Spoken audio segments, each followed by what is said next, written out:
semuanya. Jadi itu serba ringkaslah tentang amalan fardu ain yang telah kita bincangkan dalam pengajian-pengajian yang lalu. Jadi sekarang kita lihat di bawah ilmu tasawuf. Di bawah ilmu tasawuf tadi ada 3 perkara. Pertama ialah istighfar, zikir dan menahan hawa nafsu. Jadi apabila kita membaca nas-nas Al-Quran, kadang-kadang nas Al-Quran dia menyatakan istighfar saja. Dan kadang-kadang nas Al-Quran dia menyatakan tentang zikir saja. Tapi kita kena fahamlah setelah kita mengetahui ikatan antara istighfar dan zikir tadi, maka kita faham apa saja perkara yang dikaitkan dengan istighfar, maka perkara tersebut juga berkaitan dengan zikir. Apa saja perkara yang berkaitan dengan zikir, maka perkara itu juga dikaitkan dengan istighfar. Sebagai contohnya yang telah kita bincangkan pada pengajian yang lalu, maksudnya Allah Subhanahu Wa Taala menyatakan di dalam Al-Quran, maksudnya Bismillahirrahmanirrahim. وَمَا كَانَ اللَّهُ لِيُعَذِّبَهُمْ وَأَنْتَ فِيهِمْ وَمَا كَانَ اللَّهُ مُعَذِّبَهُمْ وَهُمْ يَسْتَغْفِرُونَ. Maksud dalam pengajian yang lalu kita dah bincangkan tentang Allah Subhanahu Wa Taala menyatakan, ketahuilah bahawa Allah Taala tidak akan mengazab manusia selama mana Nabi Muhammad sallallahu alaihi wasallam berada bersama-sama mereka, dan ketahuilah Allah Subhanahu Wa Taala tidak akan mengazab umat manusia wahum yastaghfiruna selama mana mereka tadi memohon istighfar dan ampun daripada Allah Subhanahu Wa Taala. Jadi sekarang ni kita lihat dalam ayat ini, Allah Ta'ala menjanjikan untuk menjauhkan bala daripada umat Islam dengan memohon istighfar dan ampun daripada Allah Subhanahu Wa Ta'ala. Cuma apabila kita dah faham istighfar ialah muqaddimah kepada zikir, maka difahami daripada itu ialah manusia yang beristighfar, lalu diiringi dengan berzikir mengingati Allah Subhanahu Wa Ta'ala, lalu diiringi dengan menahan hawa nafsunya, maka inilah kumpulan manusia yang akan menyebabkan Allah Subhanahu Wa Taala menjauhkan bala daripada umat Islam. Maksud dengan semata-mata berzikir, kemudian diiringi dengan istighfar dan diiringi dengan menahan hawa nafsunya, maka itulah 3 perkara yang difahami akan menjauhkan umat Islam daripada bala yang ingin diturunkan oleh Allah Subhanahu Wa Taala. Jadi sekarang kita fahamlah bahawa apabila Quran menyatakan seperti berzikir, ya ayyuhallazina amanu zkurullaha zikran katsiran, wahai umat Islam, hendaklah kamu berzikir mengingati Allah dengan zikir amat banyak. Difahami daripada arahan tersebut perlunya kita beristighfar sebelum zikir. Kerana istighfar dan berzikir ialah 2 rangkaian yang perlu difahami secara serentak. Sebagaimana arahan Allah Subhanahu Wa Taala apabila dia menyuruh manusia mendirikan solat, difahami juga arahan berwuduk, kerana solat tidak boleh dilakukan tanpa wuduk. Jadi itulah perkara yang telah kita bincangkan dalam beberapa pengajian yang lalu, iaitu kemanfaatan ataupun hasil ataupun kurniaan yang Allah Subhanahu Wa Taala kurniakan kepada umat Islam apabila dia tadi benar-benar mengamalkan fardu ain. Jadi dalam pengajian yang lalu kita dah bincangkan kurniaan pertama yang Allah Subhanahu berikan kepada umat Islam ialah ilmu ketuhanan, iaitu ilmu yang bermanfaat. Dan kedua kita dah bincangkan Allah Taala akan mengurniakan seseorang tadi al-furqan, beza antara hak dan batil. Jadi dalam pengajian yang lalu kita dah bincangkan tentang apabila seseorang tadi bersungguh-sungguh mengamalkan fardu ain, apabila seseorang tadi bersungguh-sungguh mengenal Allah Subhanahu Wa Taala melalui uluhiyah dan beriktikad dengan sifat-sifat Allah Subhanahu Wa Taala, dan dia tadi telah mula mendirikan solat, kan, menunaikan puasa, menunaikan haji, dan apabila dia tadi telah mula beristighfar memohon ampun daripada Allah, dan dia telah mula berzikir mengingati Allah Subhanahu Wa Taala, maka kurniaan ketiga yang kita telah bincangkan ialah Allah Subhanahu Wa Taala akan mengurniakan kepadanya akhlak yang mulia. Cuma yang dalam kesempatan ini kita nak bincang secara lebih lanjut sedikit tentang bagaimanakah pengamalan fardu ain. Bagaimanakah dengan semata-mata pengamalan fardu ain tadi boleh membaiki akhlak manusia. Kerana kita maklum ikatan tadi. Maksudnya ikatan. Apabila seseorang tadi mengamalkan fardu ain, maka Allah Ta'ala akan kurniakan kepada ni akhlak yang mulia. Kerana kita faham daripada ayat Al-Hadid surah ayat 57 tadi, Allah Ta'ala mencela satu kaum yang lalai, kan, yang begitu lama sekali lalai. Allah Ta'ala berfirman, fatala alaihimul amad, panjang ke atas mereka tadi masa lalai. Maksudnya masa lalai, tidak mengingati Allah, tidak beristighfar, tidak berzikir, maksudnya tidak berusaha mengingati Allah Subhanahu Wa Ta'ala. Maka Allah Subhanahu Wa Ta'ala nyatakan akibat daripada kumpulan tadi meninggalkan fardu ain yang ketiga, akibat dia meninggalkan arahan di dalam fardu ain yang ketiga, iaitu arahan di dalam ilmu tasawuf, maka Allah Ta'ala nyatakan kesan, iaitu faqasat qulubuhum, maka amat keras hati mereka. Jadi apabila hati mereka keras, akan keluarlah akhlak yang tidak baik, kerana Allah telah nyatakan wa katsirun minhum fasiquna. Ramai daripada mereka menjadi orang-orang yang fasik. Jadi sekarang kita dapat lihat meninggalkan fardu ain, meninggalkan arahan di dalam fardu ain, sama ada meninggalkan mengenal Allah Subhanahu wa taala, ataupun meninggalkan semayang, ataupun meninggalkan istighfar, berzikir, mengingati Allah Subhanahu wa taala, akan menyebabkan seseorang menjadi fasik. Maksudnya akan menyebabkan seseorang tadi rosak akhlaknya. Jadi jadi yang nak dibincangkan pada hari ini adalah serba sedikit tentang bagaimanakah apabila kita tadi mengamalkan bersungguh-sungguh fardu ain yang telah kita bincangkan, bagaimanakah Allah Subhanahu wa taala akan mengurniakan kepada kita akhlak yang mulia. Cuma yang nak difahami di sini ialah akhlak, perbahasan akhlak kita boleh mempelajarinya. Kan kita boleh bacanya daripada buku, kan kita boleh hafal ta'rif, kita boleh bincangkan pembahagian-pembahagian akhlak tadi sama ada dalam pengajian di dalam kelas ataupun sebagainya. Cuma yang paling penting ialah bagaimanakah kita nak mencapai akhlak-akhlak yang telah kita baca tadi. Bagaimanakah cara untuk kita tadi dikurniakan dengan akhlak yang telah kita baca di dalam buku-buku akhlak yang kita beli tadi. Jadi sebagai peringkat awal ni, pertama kita kena bincangkan pembahagian akhlak tu dulu. Kan maksudnya akhlak secara ringkasnya kita bagikan akhlak sesama manusia dan akhlak dengan Allah Subhanahu wa taala. Jadi sekarang ni yang banyak kita bincangkan ialah akhlak sesama manusia. Maksudnya kita tadi bercakap dengan lemah lembut. Maksudnya kita tadi menghormati orang lain. Maksudnya kita tadi tidak menghina manusia, kan, tidak mengumpat ataupun tidak menyakitkan hati manusia. Dan akhlak ini bincang ialah menolong manusia, kan, bersedekah sebagainya. Itu ialah akhlak yang berkaitan dengan sesama manusia. Maksudnya akhlak yang sebegini biasanya ditekankan. Maksudnya jangan banyak larangan-larangan yang kita ajarkan, maksudnya, dan banyak juga perkara-perkara yang kita sarankan, maksudnya kita ajarkan kepada anak-anak kita berkaitan dengan akhlak. Cuma itu ialah akhlak yang berkaitan sesama manusia. Cuma ada satu lagi bahagian akhlak yang amat penting, iaitu akhlak dengan Allah Subhanahu wa taala. Jadi sekarang apabila kita membincangkan tentang ilmu tasawuf ataupun kita membincangkan tentang fardu ain, maksudnya yang nak dicapai daripada pengamalan fardu ain, ketiga fardu ain tadi ialah akhlak dengan Allah Subhanahu wa taala. Maksudnya bagaimanakah akhlak dengan Allah Subhanahu wa taala? Sebagai contohnya ialah al-ikhlas.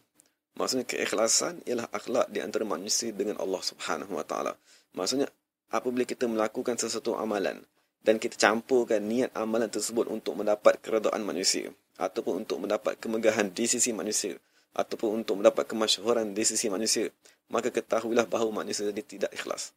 Apabila dia tadi tidak ikhlas, maka dia ialah manusia yang tidak berakhlak dengan Allah Subhanahu wa taala.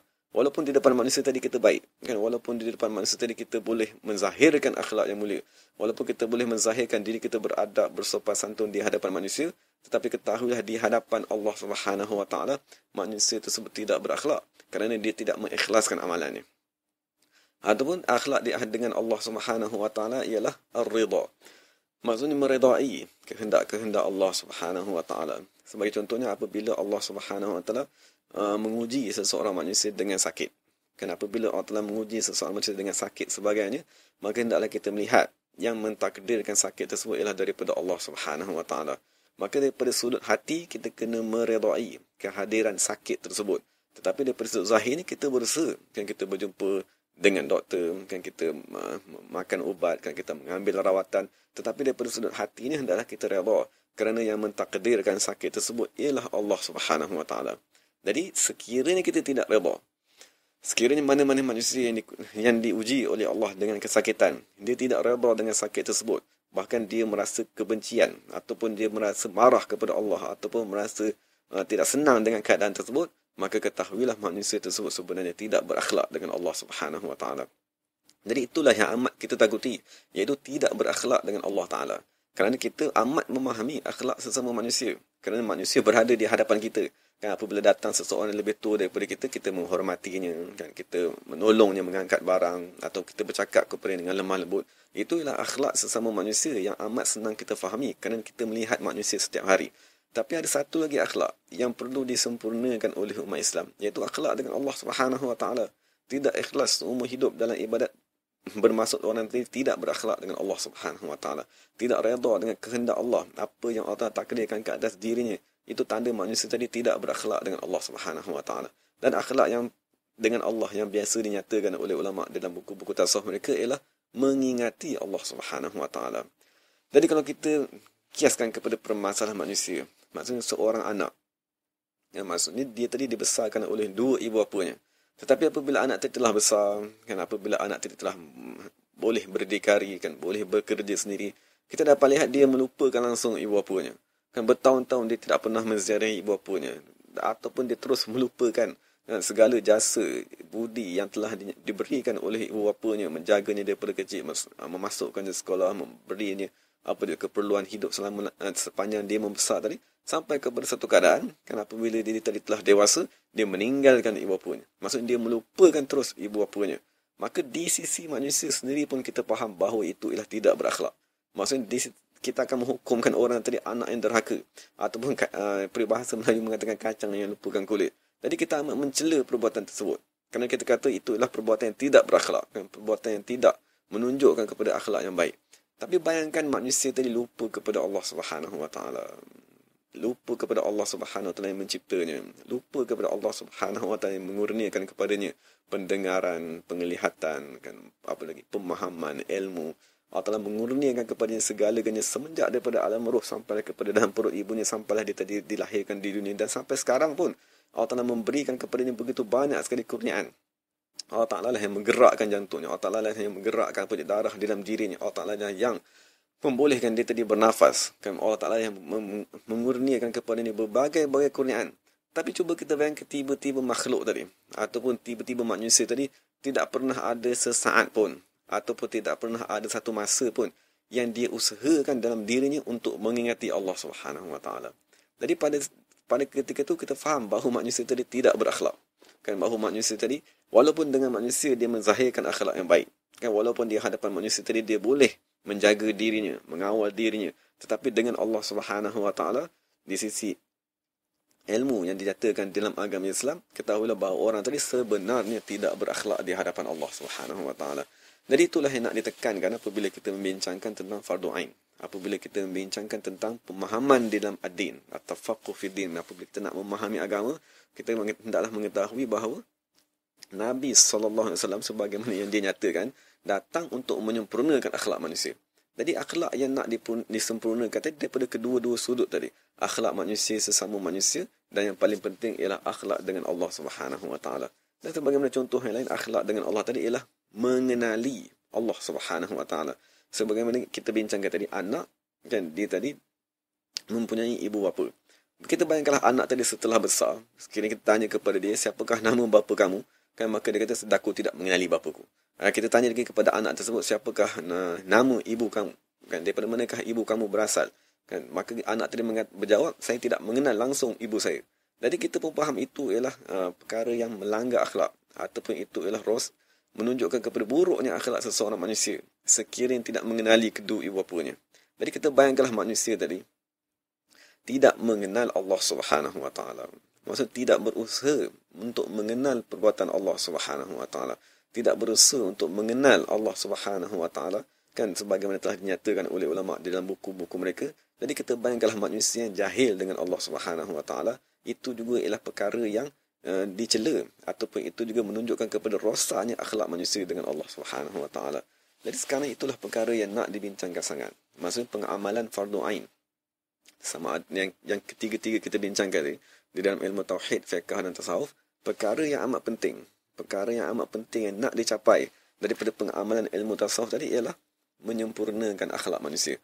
Cuma akhlak manusia tadi kita faham ada dua sudut, kan. Satu akhlak yang berkaitan dengan manusia sesama manusia, dan yang kedua ialah akhlak yang berkaitan dengan Allah Subhanahu Wa Taala, yang amat sukar dicapai dan amat diabaikan oleh manusia kerana kita tidak melihat Allah Subhanahu Wa Taala. Kita boleh berakhlak dengan manusia kerana kita melihat manusia di hadapan kita. Kan kita boleh menghormatinya, kan kita boleh berdiri apabila dia datang, kita boleh bersalam dengan dia, kita boleh bercakap dengan dia. Tapi apabila menceritakan tentang akhlak dengan Allah Subhanahu Wa Taala, maka dia agak rumit kerana Allah Subhanahu Wa Taala tidak kita lihat. Maka oleh sebab itu ulama tadi berkata wajib kamu mengamalkan ketiga-tiga fardu ain tadi. Kerana apabila kamu tadi mengamalkan bersungguh-sungguh ketiga-tiga fardu ain tadi, maka dengan sebab itu Allah Ta'ala akan mengurniakan kepada kamu akhlak yang mulia. Dan akhlak yang mulia tadi, pertama sekali akhlak yang berkaitan sesama manusia dan akhlak dengan Allah Subhanahu Wa Ta'ala. Cuma nak kita bincangkan di sini, kan dalam masa yang singkat ni, bagaimanakah pengamalan fardu ain yang kita buat sehari-harian tadi boleh membaiki akhlak kita di hadapan Allah Subhanahu Wa Ta'ala dan sesama manusia. Okay, jadi kita lihat fardu ain tadi dia bermula daripada ilmu tauhid, membetulkan akidah manusia terhadap Allah Subhanahu Wa Ta'ala dan Nabi Muhammad dan perkara-perkara gaib. Lepas tu fardu ain tadi dia mengajarkan kepada manusia amalan yang zahir, puasa, sembahyang, haji, zakat dan sebagainya. Kemudian fardu ain tadi dia berusaha membersihkan hati manusia. Maksudnya dalam ilmu tasawuf, fardu ain yang ketiga tadi, kewajipan pertama ialah beristighfar. Kan beristighfar tadi tujuannya lah untuk membersihkan hati manusia. Jadi apabila manusia tadi membersihkan hati ni dengan cara beristighfar dan berzikir mengingati Allah Subhanahu Wa Ta'ala. Jadi sekarang kita dapat lihat satu kurniaan, kan kurniaan daripada Allah Subhanahu Wa Ta'ala. Ala bi zikrillah tatma'innul qulub. Maksudnya Allah Ta'ala nyatakan dalam Al-Quran, ketahuilah dengan mengingati Allah. Maksudnya dalam ayat ni Allah Ta'ala menyatakan zikir. Cuma kita kena faham zikir didahului dengan istighfar. Dan zikir dan istighfar di dalam ilmu tasawuf didahului dengan tuntutan zahir di dalam ilmu fiqh. Dan ilmu fiqh tadi didahului oleh akidah yang benar, iaitu akidah Ahlussunnah wal Jamaah. Jadi himpunan ketiga-tiga ni, himpunan akidah Ahlussunnah wal Jamaah dicampur dengan amalan fiqh yang zahir dan dicampur dengan zikir dan yang didahului oleh istighfar, ketahuilah ketiga-tiga fardu ain ni apabila kita sempurnakan secara serentak akan dikurniakan kepada manusia tatma'innul qulub, hati yang tenang. Cuma sekarang apabila kita bincangkan hati yang tenang tadi, maksudnya Allah Subhanahu Wa Ta'ala dia mengisyaratkan kepada manusia satu tingkatan nafsu. Yang maksudnya sebagaimana dalam ayat yang lain, ya ayyatuhan nafsul mutmainnah, wahai nafsu mutmainnah. Maksudnya di sini kita dapat lihat persamaan. Maksudnya Allah Ta'ala menyatakan apabila kamu benar-benar mengamalkan fardu ain tadi, apabila kamu membetulkan tauhid, mengamalkan fiqh dan mengamalkan arahan dalam tasawuf, Allah Ta'ala akan mengurniakan kepada kamu nafsu mutmainnah, ataupun mengurniakan kepada kamu hati yang tatma'innu, bersifat dengan tenang. Cuma lafaz tatma'innu, sekini kita pecahkan kata nama, ataupun kita pecahkan isim fa'il daripada lafaz tatma'in, kita akan dapat kata nama iaitu mutmainnah. Jadi daripada lafaz tatma'innul qulub, kita akan dapat lafaz al-mutmainnah, nafsu yang tenang. Jadi apabila manusia tadi dikurniakan dengan nafsu yang tenang, maka ketahuilah bahawa manusia tersebut telah berjaya mengeluarkan dirinya daripada nafsu ammarah. Kerana sekarang ni kita maklum bahawa akhlak yang jahat tadi, ataupun akhlak yang tidak sempurna, nafsu yang sentiasa menyuruh kepada kejahatan, ialah nafsu yang dipanggil ammaratun bisu, nafsu yang amat menyuruh kepada kejahatan. Cuma persoalannya, bagaimanakah kita nak mengeluarkan diri kita? Bagaimana kita nak meningkatkan diri kita daripada nafsu yang dipanggil ammaratun bisu kepada nafsu yang lebih baik, sebagaimana yang dinyatakan dalam Al-Quran sebagai nafsu mutmainnah. Jadi sekarang ni Al-Quran sendirilah yang mengajarkan kepada kita. Allah Ta'ala berkata bahawa nafsu amat menyuruh kepada kejahatan. Apabila nafsu itu menyuruh kepada kejahatan, maka di situ terzahirlah akhlak-akhlak yang rosak. Maksudnya mencuri, mengumpat, berzina, sombong, riak, takabur, sebagainya. Semua ingin cintakan kemasyhuran, cintakan pujian, cintakan kemegahan, cintakan dunia, segala kecintaan tadi, semuanya duduk di bawah nafsu ammaratun bisu, nafsu yang amat menyuruh kepada kejahatan. Jadi sekarang itu dipanggil akhlak yang keji, akhlak yang mazmumah. Persoalannya bagaimanakah kita nak mengeluarkan diri kita? Kan bagaimanakah kita sebagai umat Islam nak mengeluarkan diri kita daripada nafsu yang amat menyuruh kepada kejahatan? Maka jawapannya Allah Ta'ala bagi tahu bahawa ketahuilah bahawa nafsu yang baik dinamakan dengan nafsu mutmainnah, yang Allah Ta'ala puji, kan, yang Allah Ta'ala panggil untuk menghadap Allah, yang Allah Ta'ala panggil untuk masuk dalam golongan hamba Allah Subhanahu Wa Ta'ala. Nafsu tersebut dinamakan oleh Allah Subhanahu Wa Ta'ala sebagai an-nafsu al-mutmainnah, nafsu yang tenang. Cuma dalam ayat yang lain, Allah Subhanahu Wa Ta'ala mengajarkan kepada kita bagaimanakah untuk kamu tadi dikurniakan dengan nafsu mutmainnah tadi, nafsu yang baik, kan, nafsu yang telah disucikan oleh Allah Subhanahu Wa Ta'ala daripada akhlak-akhlak yang jahat tadi. Maka Allah Ta'ala sendiri yang mengajarkan kepada kita, dan Allah Subhanahu Wa Ta'ala sendiri yang menyatakan kepada kita, ketahuilah bahawa ala bi zikrillah, ketahuilah dengan mengingati Allah Subhanahu Wa Ta'ala, tatma'innul qulub, hati kamu akan dikurniakan dengan sifat mutmainnah. Maksudnya apabila kamu tadi berusaha bersungguh-sungguh mengingati Allah Subhanahu wa taala, maka kamu akan dikurniakan dengan hati. Hati, dan kamu akan dikurniakan dengan nafsu yang dipanggil sebagai mutmainnah. Jadi sekarang kita dapat lihat Allah Taala mengikat ataupun Allah Taala mengaitkan nafsu mutmainnah tadi dengan az-zikru, dengan berzikir. Dan kita dah faham bahawa berzikir adalah salah satu tuntutan di dalam fardu ain. Dan zikir tadi didahului dengan istighfar. Dan zikir dan istighfar yang merupakan tuntutan di dalam ilmu tasawuf mestilah didahului dengan 4 perkara di dalam ilmu fiqh. Maksudnya ibadat, munakahat, jinayat dan muamalat. Dan tuntutan fiqh tadi mestilah didahului dengan akidah yang benar daripada akidah Ahlussunnah wal Jamaah. Jadi kita bayangkanlah Allah Taala memberi kepada kita masa, modal untuk kita, masa tadi sebagai modal untuk kita menyempurnakan ketiga-tiga tuntutan tadi. Jadi dalam masa yang telah bagi kepada kita sama ada 20 tahun, kan, 30 tahun, 40 tahun, 50 tahun, kita lihatlah diri kita daripada langkah yang pertama tadi, adakah kita tadi telah mendapatkan akidah Ahlussunnah wal Jamaah? Adakah kita tadi dah mengenali Allah Subhanahu wa taala? Adakah kita dah mengenal Nabi Muhammad SAW? Adakah kita dah mengetahui perkara-perkara gaib? Kemudian adakah dalam masa yang telah bagi tadi, 20 tahun, 50 tahun umur kita tadi, adakah kita dah mempelajari ibadat-ibadat yang zahir yang berkaitan dengan diri kita? Jadi untuk mempelajari ilmu tauhid dan mempelajari ibadat yang zahir ni amat mudah. Kan maksud kita boleh belajar kan di surau sebagainya. Kemudian Allah Taala kata, kamu ada tuntutan yang terakhir, iaitu kamu mestilah beristighfar, berzikir mengingati Allah, dan kamu mestilah menahan hawa nafsu. Jadi kita bayangkanlah, apabila kita mengamalkan ketiga-tiga tuntutan ni, membawa akidah yang betul kan dalam diri kita, kan zahir kita mengamalkan fiqh yang telah kita pelajari daripada mazhab Syafi'i, dan hati kita tadi sentiasa, lidah kita dan hati kita sentiasa memohon ampun, sentiasa mengingati Allah Subhanahu wa taala, maka yakinlah Allah Taala akan mengurniakan kepada manusia an-nafsul mutmainnah. Maksudnya nafsu yang tenang tadi. Maksud nafsu yang sentiasa kembali kepada Allah Subhanahu wa taala. Nafsu yang dipuji oleh Allah Subhanahu wa taala. Nafsu yang akan menyebabkan seseorang tadi digolongkan dari kalangan hamba Allah Subhanahu wa taala. Kerana kita mengaku setiap hari dalam Fatihah, iyyaka na'budu, hanya kepadamu lah wahai Allah Subhanahu wa taala kami sembah.